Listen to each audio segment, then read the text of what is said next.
During today's oversight hearing over the Department of Administration, the issue of GovGuam's health insurance contract came to light. Senator Ben Pangilinan has repeatedly accused the administration of hoarding the public sector's coffers to pay for the unbudgeted health insurance rate increases instead of paying tax refunds and paying government pay raises under the Hayes study. DOA's Lenora Candaso, who was a member of the negotiating team, said the legislature was well aware that the rates were going to go up even before the current fiscal year's budget was passed. She says it was the director of the OFB, Chris Budasi, which falls under Senator Pangilinan's purview, which back in July gave the negotiating team the approval to move forward. That's why we proceeded with negotiation.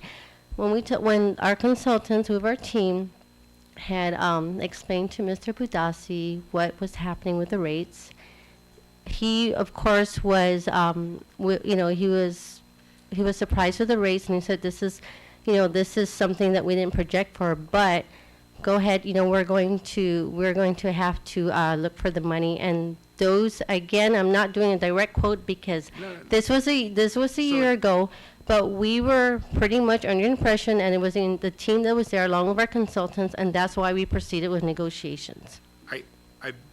I'm sorry. I don't want to call you as speaking untruths, but Mr. Budasi consulted with me afterwards, and he told me that he was asked, and he appeared before you guys, and you told him, you did not tell him what the rates were, you told him what they were looking at, and he in no way told you, go ahead, we will find the money. I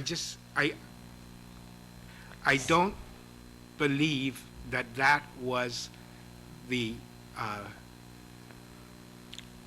position of the Office of Finance and Budget or the legislature for that matter.